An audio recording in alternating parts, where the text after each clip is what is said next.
Good evening, everyone. Good evening. My name is Dr. Pathik Pathak, and I'm the director of the Social Impact Lab, the University of Southampton's community for students to gain knowledge, build skills, and learn from experience to lead sustainable social change. This is our last in-person event for the year, and I'm so delighted that we get to end this with someone I have incredible admiration and affection for, Mauro Cozzi. I maintain Mauro has one of the finest brains I've ever encountered. That's true, that's true. Mauro actually participated in our first ever event before there was a Social Impact Lab, but more on that later.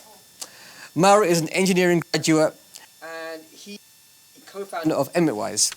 Emitwise? Either or. I get asked this question all the time. I have no idea.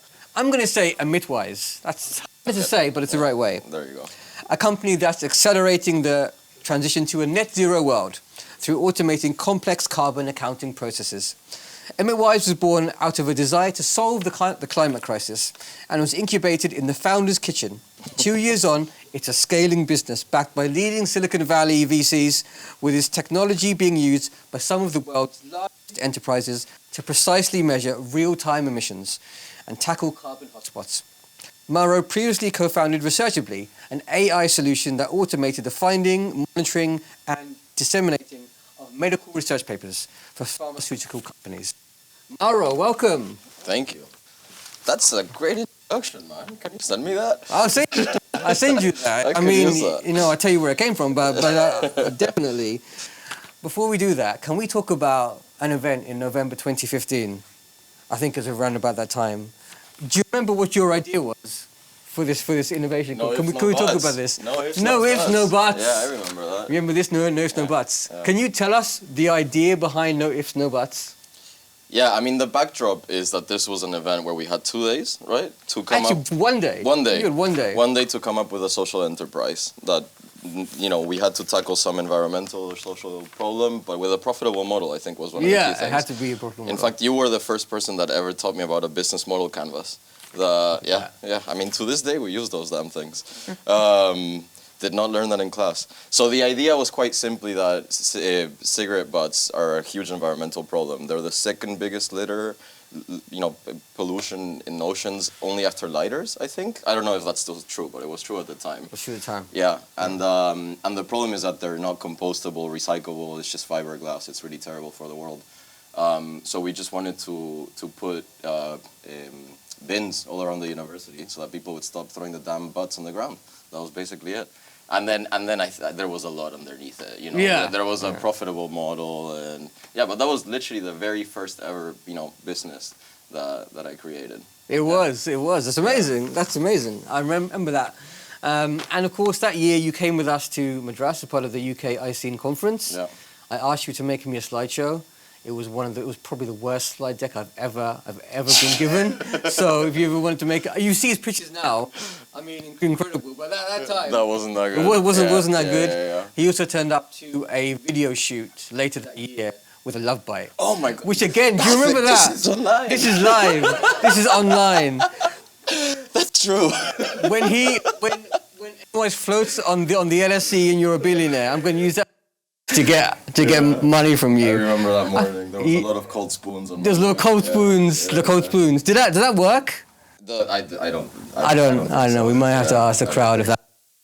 I think so. The whole business model lab is targeting promising young entrepreneurs, shipping them off to future worlds, and then when they made it big, tapping them back up for money with some incriminating photos. So I kept the love bite photo back. I'm not going to show you that one. But let's talk seriously now, Mauro. Let's get down to this, shall we? God's sakes. So tell us about Emitwise. How did you arrive at that idea? I mean, it's actually crazy, man, because the principles genuinely come from the stuff that we learned that day, which is just about if you're going to have large impact, it has to be profitable. There has to be money behind what you're doing, because at the end of the day, we live in a capitalistic world, and that's the way that it works, right? If there's a money flywheel, then you can have large, massive impact. And I mean, I've been a bit of a climate hippie my whole life, and I wanted to do something big. And I think through Social Impact Lab and through other things like Enactus, etc., I had been able to work on projects that were about addressing different parts of climate change, but I wanted to do something big. And with Emitwise, the whole idea was quite simply, how can we help businesses make money out of becoming sustainable, right? Making sustainability profitable. And, that was the North Star. That's the kitchen, the three founders in the kitchen drinking beers, thinking about things. That was the sort of the question that we asked ourselves. And then we underwent this full research process where we try to ask that question from companies. How could we help you make money out of being green? And we discovered this idea that essentially there's many different ways that businesses can realize profitability from being sustainable. And there's really great examples of this. Like Unilever is one of the big examples of this, right? That they make the bulk of their revenue growth comes from products that are marketed as green because consumers are responding to this. But it's not just that. Cost efficiencies in running a greener business that doesn't produce as much waste, that uses cleaner energy. There's all these benefits. And so from a gap of understanding, right? Businesses can do this, they just simply don't know how or that they should do this, right? And so Emitwise is essentially a tool, or we're creating technology and products that allows businesses to, as quickly and cheaply as possible, figure out how they can make their businesses green and realize the business benefits of that. That's the essence of it, really. I mean, that's really cool. And I guess it links to two questions. Just to demystify this process of going to potential customers and finding out their pain points. Because a lot of people, I speak to so many young entrepreneurs who just think that's the most daunting part of it. Yeah. And thinking, no one's going to have time for me. Who's going to come? If I come to them and cold call them, or they're just going to say, go away, I'm not busy, I'm too busy. Yeah. But what was that process like for you guys? Were you nervous? Did you, what was it like? It is. It's terrifying, right? I think, to this day, I still get nervous when I'm like going to talk to a different kind of person that I've never spoken with before, right? But I think it's everything in entrepreneurship is exactly about doing things wrong like 10 or 15 times, and then the 16th time it will be okay, right? Yeah. I think that's the general idea.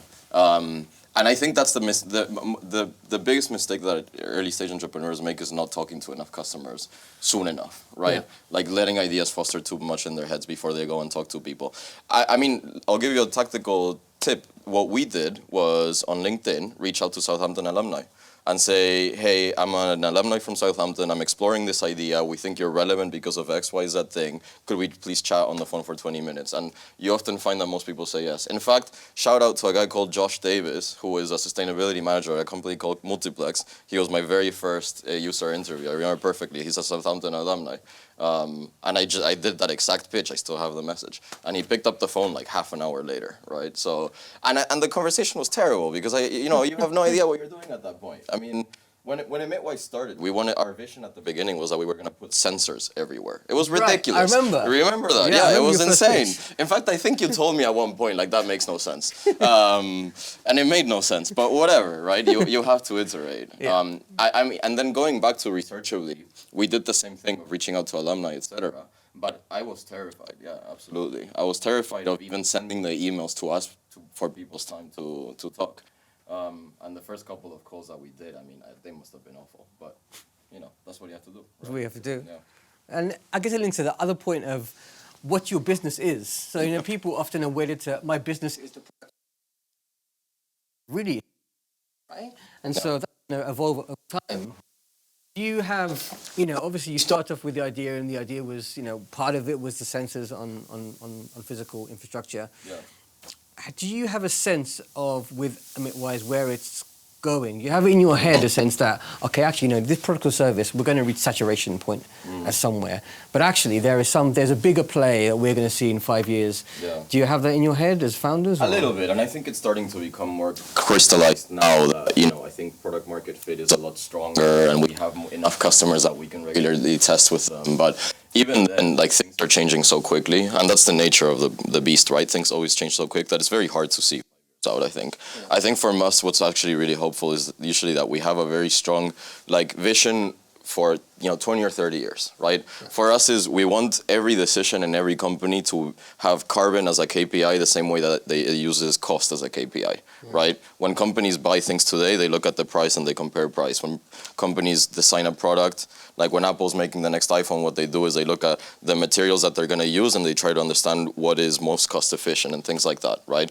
And they might look at other things like what's more durable, etc. We want the carbon footprint of that material to be one of the decision points, right? And a lot of things need to happen to make that possible. But that's, it'll take 30 years until every business in the world is doing that. And then otherwise we're thinking like, what's gonna happen next quarter, Yeah. How fast do we need to grow in the next 3 months? And that's about it, Yeah. You were at COP26. Yeah. How did that happen? A random email and a random phone call, to be honest. I wish I could tell you it was super organized and strategic, and I think a lot of people in our industry spent the entire year planning for COP26. And I mean, don't get me wrong, like most important conference in the world, but I saw it as if there's not something really specific that we need to be doing there, we're just kind of going to add to the noise and use it for marketing. I didn't really like that. I didn't think it added to our like ethos as a company.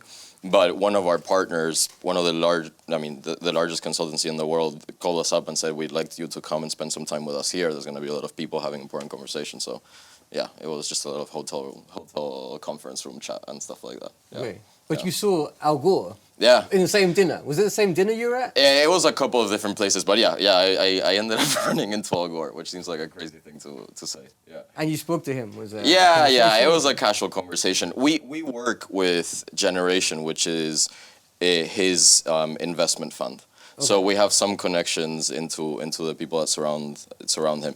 Me running into him was actually a pure coincidence. I just happened to be in the same room as him. Okay. And it turns out Al Gore's voice is pretty damn distinguishable. Is it? Yeah. Is it quite booming? Yeah, it's actually really funny. I was taking a call with my investors. It was a mini board meeting, and we're literally like in the middle of a discussion, and you hear the typical Al Gore voice, and I was like, "Sorry, guys, I need 5 minutes. I'm gonna go say hi to this guy." Yeah. Wow.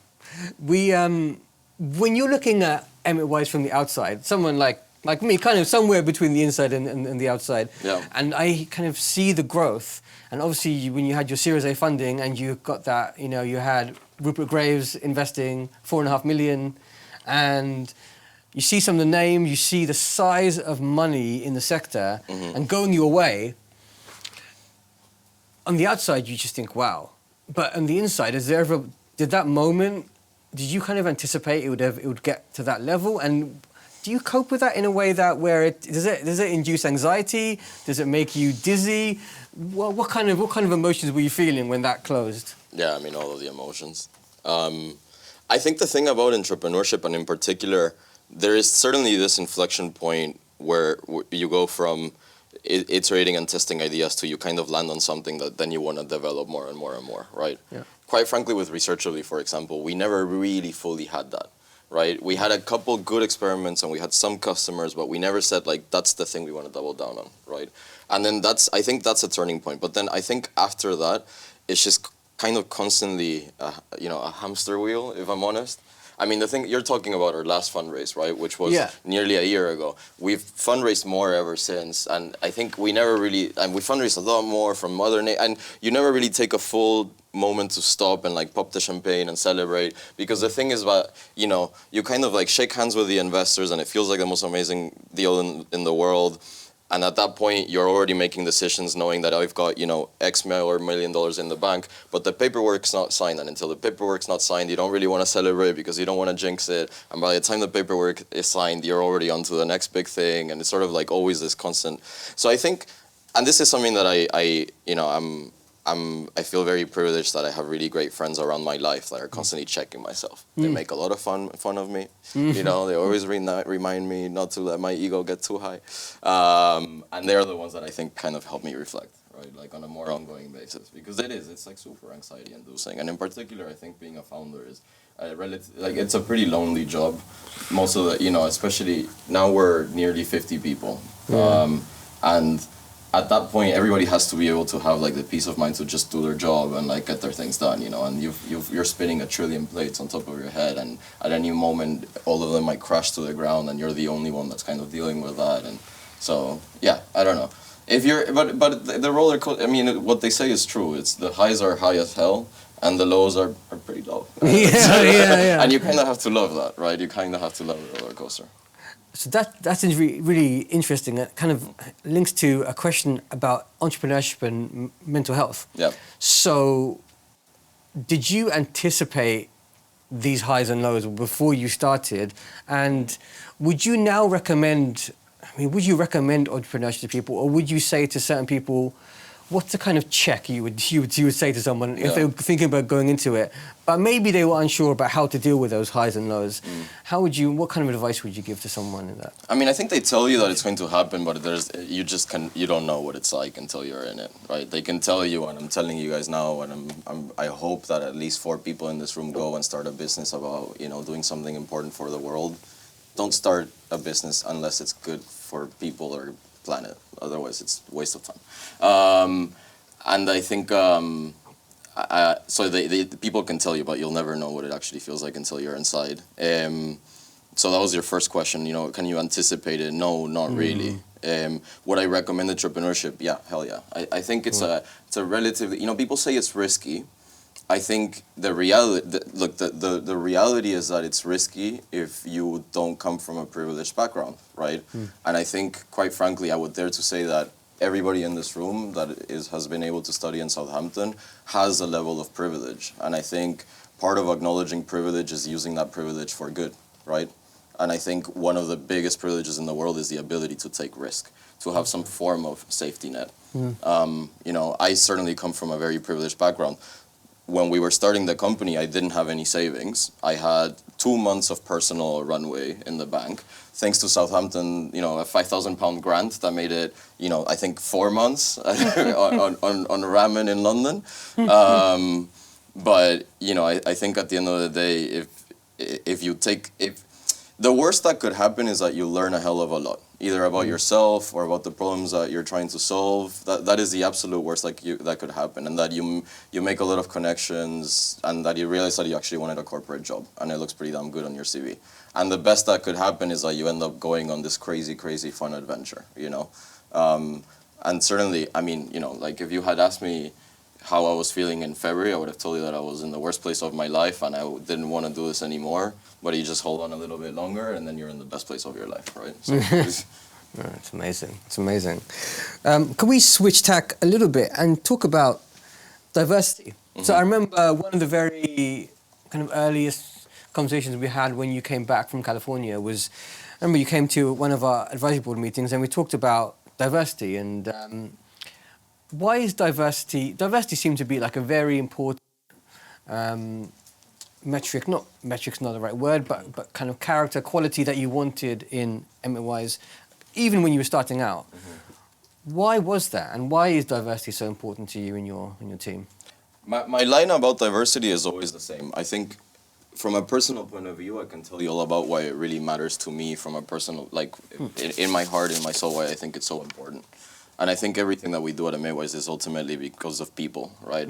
I mean, the funny thing about climate change is that people talk about the planet, but the planet will just be just fine, right? It's the tens of millions of refugees, it's the hundreds of thousands of people that will literally die because of climate disasters. So for me, it's all about people. And that's why I care about diversity, because I think it's a horrible world, one where a very small set of people that all look the same, and in many ways, just because they quite literally look the same, they end up being just fine. Whereas the vast majority of the world, I was seeing a stat on the way here on the train that I think it's 50% of the world, 4 billion people live on under $6 a day. I mean, that's fucking crazy. Sorry to swear. No, hey, but I deserve swearing. But the good thing, and this is the same as the principles of Emitwise, is that diversity is good for business. Like, it doesn't matter if you care or not. At the end of the day, any business today needs to be global. Otherwise, any technology startup that's going to have the kind of impact that has VC returns, etc., right? Like, that's the segment I'm talking about. Needs to be global. And the only way that you can scale a business globally is if your entire team, and particularly your leadership team, it can, bring diversity of thought, of representation, of ethnicity, of gender, of religion, of sexual orientation, of thought, of socioeconomic background into the room, so that you can actually build a company and build solutions in a way that can address the whole world, right? Yeah. So from my point of view, I always say, we just had a lot of people join the team, and I was addressing this issue, and I said, some of the team knows me, so I would hope that they believe me that I care about diversity, but also they kind of don't have to believe me. It's just, it's a business imperative, you know, period. Yeah. Very cool, very cool. I could talk forever, but I'd actually quite like to open up to questions now. So I know we've got some from people who participated in our competition, so I'm wondering, do we have any immediate questions right now that we want to... I have a question from Team's call Sure. from Bayern Zhang. What's the first thing happening that makes you think this kind of practical? Like it might actually work. That's a good question because it always gets asked and nobody has a damn good answer. Should we just repeat that just for the team because it might be put So on I the think microphone? the question was, what's the first thing that happens that makes you think this business is practical, this business might work, right? I think I got that. Yeah. I think a lot of entrepreneurship is about gut feeling, because you never have enough data, right? You're trying to pull for signals that tell you this is kind of going in the right direction. I think the most powerful thing that you can get is potential customers giving you money or saying, I'm going to give you money. And that can, you know, if you're a B2C company, that might be signups. If you're selling to other businesses, asking people to pay you for something is a very strong signal, right? And I think, you know, short of that, you're looking for the closest possible signal. That's the tactical thing that I would offer. But from a more principles point of view, I think ultimately nobody knows your business like you, and you just kind of have to build that gut. And again, make mistakes, right? Like you're gonna get it wrong a couple of times, and then you iterate. Yeah. Do we have any more questions from the audience here? Anybody? Quiet audience. It's quite audience. I don't. And a question from Sam. Do you want to just pass over there? How have you found, like, Could you get Sam, if you use away for the mic. Thank you. so how do you keep your staff motivated? You've taken on 50 new people. Have you, like, learned through scaling up your business how to, you know, motivate staff? Is that something new that you've learned? Yeah. Growing business? Yeah. To be honest, it's been one of the most terrifying things for me. I always say I don't think I'm a good manager in the sort of like tactical sense of it. I think I can build strong relationships with people, particularly over drinks in India. And that's what allows me to connect with people. But then eventually you go to a certain point that you kind of have to know like how you're actually a good manager. So it's been for me one of the scariest parts of the journey over the last year. It's a lot of asking for advice, seeing how it's done before, reading lots of books, like all of the things that you might imagine, frankly. And again, like as with everything, it's making mistakes, right? I think for Emitwise, the strongest thing that we have is a very powerful and real sense of purpose. Every person that comes through the company knows why we're doing what we're doing, which is to accelerate the transition to a net zero world, because we care about people and the planet, and those things are codified in our values, and we talk about them time and time again. And when we set company goals, like we have quarterly goals as teams, they all map into like the North Star that is the mission. And it's the kind of thing that you have to say time and time again until you're like quite sick of hearing it. And I think that's the most powerful thing that you can do, right? If people know why they're doing what they're doing, then that's the biggest motivation. Yeah. Thank you. Earlier on in your speech, you mentioned Unilever, which is obviously a huge corporation, a global monopoly almost. How would you say that you would differentiate between greenwashing and essentially corporate propaganda and genuine climate change or justice? Yeah, that's a great question. A really tough one, always. We have to ask ourselves this a lot, because as a business, one of the weird dichotomies that we have to face is actually a lot of the businesses that we want to help decarbonize, we probably don't necessarily agree with their ethos, right? You know, the whole idea is the world is on a path, and it's this massive, you can picture it as a massive ship just moving steady ahead, right? And you know, you could dream for a world where all of a sudden the ship just comes to a halt, you strip out all the bad business behavior, etc., and you put in good practices, and then we continue. But that's just not the reality that we live in, right? And so we have to face, we might have to help, you know, companies that in the past maybe have had supply chain practices that we disagree with fundamentally, you know, that perhaps build kind of products that I certainly wouldn't buy as a consumer myself, but those businesses are going to keep selling, and the best thing that we can do is ensure that they are actually cutting their carbon footprint, right? And so to answer your question specifically, how do you differentiate between greenwashing and real action? The answer is data.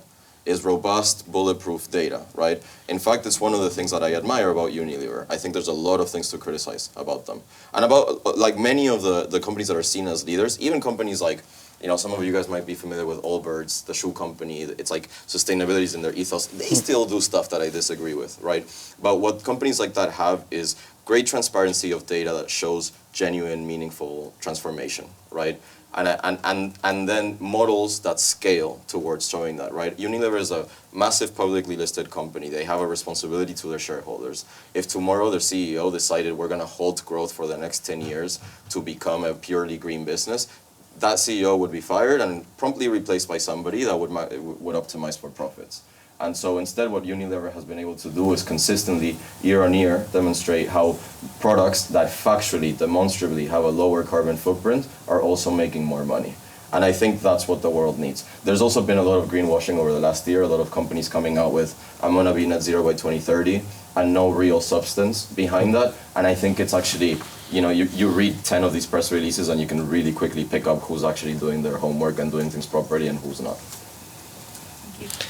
Can I just pick up on that point and I guess supposed to ask a provocative question? Yeah. You're a business. And a lot of people say that it's the capitalist system itself which is responsible for the environmental crisis. Yeah, I would agree. So are you trying to solve problems created by the market, through the market, and actually isn't the solution that that capitalism itself has to be dismantled for us to save the planet? I think you could make a very strong case for that, if I'm honest, you know. I think, I don't know, I would consider myself in a spectrum between idealist, like pure idealism and almost too pragmatic and like ignoring some of the fundamentals. I would be a little bit more towards the too pragmatic point because I agree with the fundamentals of everything you've just said. But I don't see a world where we're going to dismantle capitalism. And I also don't necessarily know if that is net positive. Like, I don't know enough. Right. I claim ignorance on that point, right? I think, therefore, my stance on this is, as long as everybody is doing their absolute best to actually have positive impact, I'm happy. And I think part of that is probably some people trying to dismantle the system, and I think that'll have really great ripple effects. I also think in many ways some of the things that Emitwise does would eventually lead to some, I wish would lead to some truly global transformation, because I think when faced with reality, with the data, if what the data tells you is this model doesn't work, humankind either adapts or goes extinct, right? Yeah. And I don't think humans want to go extinct. So, you know, I'm not going to try to dismantle the system myself, but what I would hope is that, you know, our position is to just enable the best scenario to become possible. And Okay. driven, yeah, and using data to like help, you know, see what that is essentially. Okay, cool. On a kind of similar tip, thinking about climate justice. So a lot of voices most recently have been talking about the fact that people are saying the climate crisis is going to affect the future. But as we said just before we started talking, that it's actually the present. If you're in the Pacific Islands, and the climate crisis isn't going to happen in 20 years. It's happening right now. Yeah. The refugee crisis, climate refugees, it's happening now. Yeah. And of course, this idea that the global north is putting pressure on the global south, and especially China, but effectively the global north is just outsourcing manufacturing and therefore carbon emissions to China and the global south. So that kind of hypocrisy, how do you, when you see that, does that sometimes, do you ever feel as though to speak out on those issues would undermine your credibility as an entrepreneur, as a business person, or how do you manage, straddle that kind of line? No, I think one of the big lessons that I've learned this year, and in particular in team management, but I think I've learned that I think it actually probably extrapolates to everything, is that if you are really, really aligned in the most fundamental things, in our case that is our mission, where like our North Star is cutting carbon. Right, that is our absolute North Star as a business. All of a sudden, always when faced with these questions, the best thing you can do is just be transparent, because you're never gonna, you're not, there's no way you're gonna have the right answer 100% of the time, right? You will make mistakes, you will say the wrong thing, you might undermine your legitimacy or whatever that is, but at least if you are transparent about the rationale that went into it, or the lack of data that went into it, wherever it is, then you know, I think people will give you the benefit of the doubt and things like that. So coming back to the question of climate justice and whether if we speak up on it, it will undermine our position, I don't think so, and I think I don't find myself speaking up about that because I don't feel informed enough to have a strong voice. I like to amplify the voices of people that I respect and I think have strong opinions on this subject. I think you'd have to be, you know, blind to think that there isn't huge global inequality from a climate point of view, right? And I think it's a very complex problem, right? I think it's not just about, that's the problem, right? It's not just about cutting carbon, it's also about, well, what about the developing world that doesn't have access to cheap, clean energy, but we still want to get those people out of poverty? How do we do that in a way that is fair and just for them as you know, fellow humans, while still acknowledging the fact that if, you know, India keeps burning the amount of coal that it's burning, the world is going to be trashed, right? So I don't know. I think it's very complex. I think transparency is the most important thing. Yeah. And claiming ignorance when you don't know what the answer is as well, right? Yeah, you don't hear that often. people like to think that they have to know everything. Okay, so questions from the audience, Teams audience and the live audience. We've got a live question. We've got 2, 3. Oh, can we get? So can we work our way back? So we start with PH, then Alicia, and then Abdullah at the back. May I ask, how do you convince your customer that your company's service is beneficial to their business instead of being detrimental to their financial performance? We show them the numbers. That's just it. We literally do the math for them. We ask them how much do you sell? What kind of customers do you sell to? And we show them evidence based on case studies of how they might be able to make more money. Now, that's a really nice, clean answer. When you're getting started, you don't have that. The best that you have is finger in the air and a lot of good guesses, and it's a lot more about storytelling and building a relationship with the customer, so that they can both give you the kind of information that you need to make a business case for them, but also so that you can frankly just try to paint a vision for the possible, right? And then over time that gets more and more robust to the point where you literally have a spreadsheet where you plug in variables and you get out a return on investment. You know, if you spend $100,000 on me, you're gonna make $10 million over the next 5 years. It goes basically from storytelling to numbers over a couple of years. Hi, so as your company mission is obviously to cut carbon, so how else do you think that your company can achieve this goal once beyond carbon accounting? Do you have plans for the future? Yeah, I love that question. Yeah, natural capital is the next frontier for us. So carbon is basically, I mean, David Attenborough recently said this, we forget that climate change is a problem that boils down to a single number, which is the concentration of carbon dioxide in the atmosphere. But the reality is that once we've put a halt to that and we've paused the massive destruction that is happening at a more global level, then you have to start thinking about more generally natural capital conservation, water, land, soil health, etc. And that's later for us. I think there's also an interesting angle of thinking more broadly about the social sort of good of the world. I think that's not Emitwise's place in the world.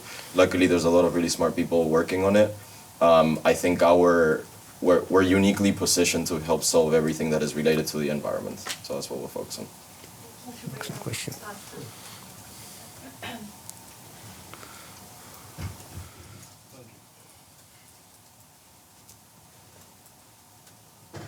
Hello, my name is Abdullah. My question probably is very simple. What do you consider as a threat to your business? As a major threat to your business? If it was simple. Everything is trying to kill you when you're an early stage startup, right? I mean, that's the fun of it. It's that you have not enough time, money, people, information, resources, and anything could go wrong at any moment. Regulation could change. You might run out of money. You might lose a key staff member. I think, and you're trying to mitigate all those risks right? And identify which are the biggest ones, which ones can you tolerate, which ones, which ones are existential risks, and we call them glass balls and rubber balls. You want to drop balls because you can never do all of the things that are in your to-do list. Your to-do list is always infinite. And so you're fine to drop rubber balls because they'll bounce. Glass balls, you don't want to drop those. So I think for us, the biggest risks for our business right now are probably about focus and about making sure that when there's so much attention coming into climate justice, climate activism, climate adaptation, etc., which is incredible and fantastic, and so much money and people, etc., it's very easy to get distracted. I want to do many different things, right? Like, natural capital accounting would be like an obvious thing to try to do as soon as possible, but we're always trying to think of what is the smallest subset of problems that we can work on that maximize our impact, and speed. And staying focused is actually really, really damn hard. That is a... question as well. How do you keep sane doing this business, and how do you keep your mental well-being? I see a counselor, I have a coach, I do my best to not drink as much anymore because I can't handle it. Tonight might change that. So it's a really stressful process, I'd say. Yeah, but it's stressful in a gratifying way. And I think that the interesting thing is that I think everything is stressful, right? Like, I think, I have, friends that are working for NGOs, for corporate lawyers, right? And I think every career has its different kinds of stresses, right? Am I climbing the corporate ladder? Am I doing what I want to be doing, right? In my case, it's just like my mind is never off Emitwise. It's always going on in the background, right? But it's just a different kind of stress, and I think as long as you're intentional in managing it on an active basis, then Thanks. It's a great question. Was there another question from Anna? Yes. This one is a bit more abstract, I think, but it's sort of, what are your thoughts on sort of justice versus retribution? Because I think very many people in this world, climate activists, they've seen the harm that corporations have done to the climate, and they want to see them pay, like literally or figuratively, but see actual concrete, like, these corporations should feel the harm that we are feeling. Mm-hmm. But that's not really realistic under capitalism. So do you have any I disagree. On the contrary, I think, from a principles point of view, I disagree with the idea of like revenge. I don't think it's what you're saying, but I want to make my stance clear. I think revenge for the sake of revenge makes no damn sense, right? But I think retribution, because if the data shows us that we need a lot more money in order to mitigate the impacts of climate change, and we need to find what are going to be the sources of that money, one of the obvious sources of that money will be the companies responsible for it, right? Like we recently saw a couple months ago with the Shell lawsuit, right, in the Netherlands. And I actually think we'll have a lot more of that coming out when we have more data that shows we need way more money, trillions and trillions of dollars to be coming into you use the word retribution. I would use the word, I don't even know, fixing the damn thing, Yeah. Okay. So, I've got a couple of questions for you, Mauro. I guess round off. Yeah. The first question is, if you can make one class in university compulsory for all students, what would that be? I was trying to think about this answer. I really don't know, to be honest. I have no idea. I think, I was trying to think of like what made, what did I enjoy, etc. I mean, not necessarily something that you did, but it's like anything, something that people just would have to experience or learn a lesson. So the answer I came to was, instead of making one class mandatory for everybody, I would make it mandatory for everybody to do something extracurricular. Yeah. To do, a social innovation hub or an Actus or I know there's an electric vehicle society or whatever it is, right? Yeah. I think for me that was the most powerful thing. In my first year, I think I was on like 15 different societies, and I very quickly learned the value of focus, right? I wasn't doing anything well with any of them, right? But I think that's the thing that actually taught me the most. I mean, don't get me wrong, the classes were great, right? I think I really enjoyed learning like engineering fundamentals and things like that. Or like I took a philosophy class, which I think definitely helped me just learn how to think a little bit. But yeah, the extracurriculars, I think, is the most impactful thing, in my opinion. And that's really useful. I mean, thinking about the audience here and on Teams, when we think about the people you've hired, you said you took on 50 new people recently. Sorry, you've got 50. You're now a team of 50. Going towards that, yeah. Going towards that. When you look at people's CVs, especially those who are just fresh graduates, what is it that makes a candidate stand out? Well, so the thing is that frankly, the CV screening is, we don't pay much attention to the CV. But one of our most important interviews is everybody that comes to Emitwise goes through the same, what we call our culture interview. And it's a series of 7 questions where we ask you for examples of times that you did something. And it's to see whether you would both add something new to our culture and also like share our values. And the kinds of questions that we ask are, tell me about a time that you've gone out of your way to help somebody even though you didn't need to. Or tell me about a time that you had to solve a problem without perfect information. Things like that. And typically what you find is that recent grads, the only times that they've done those kinds of things is if they've worked on something extracurricular, right? Class doesn't typically lend itself to, maybe group projects sometimes, but they're not the best examples, if I'm frank. No. Yeah. That's excellent. That's and that's really great advice for all of you, I guess, to keep doing the extracurricular stuff. So join the Social Impact Lab for a start and our fellowship in semester 2. My final question, and then I'll wrap up. What advice would you give to your 20-year-old self, except to not get a love bite before you have a video shoot in the morning? Jesus Christ, Pathik. Second time does that. Our marketing people are going to kill me. What advice would I give my 20-year-old self? I think the best thing that I did was just to, and I don't know why I did this, to be honest, I have no damn idea, but just to try things. Actually, one of the reasons that I did this was because of going to events like that and seeing people stand up on stage and making me think, if they can do it, I can probably do it, we'll figure it out, right? And just try enough things and rejoice in that horrible cringe feeling when you screw something up. That feels so bad. I can tell you, I have that feeling like 50 times a day. That's the crazy thing about starting a company, is that the more successful, quote unquote, because like for us we're just getting started, right? But the more like the more you progress, the higher the frequency at which you make mistakes and put yourself in situations that you get that, and I'm sure everybody can relate, like cringe. It's just like, ugh. And you kind of have to learn to love that feeling, and then all of a sudden it's like a positive flywheel where you want more of that, you know?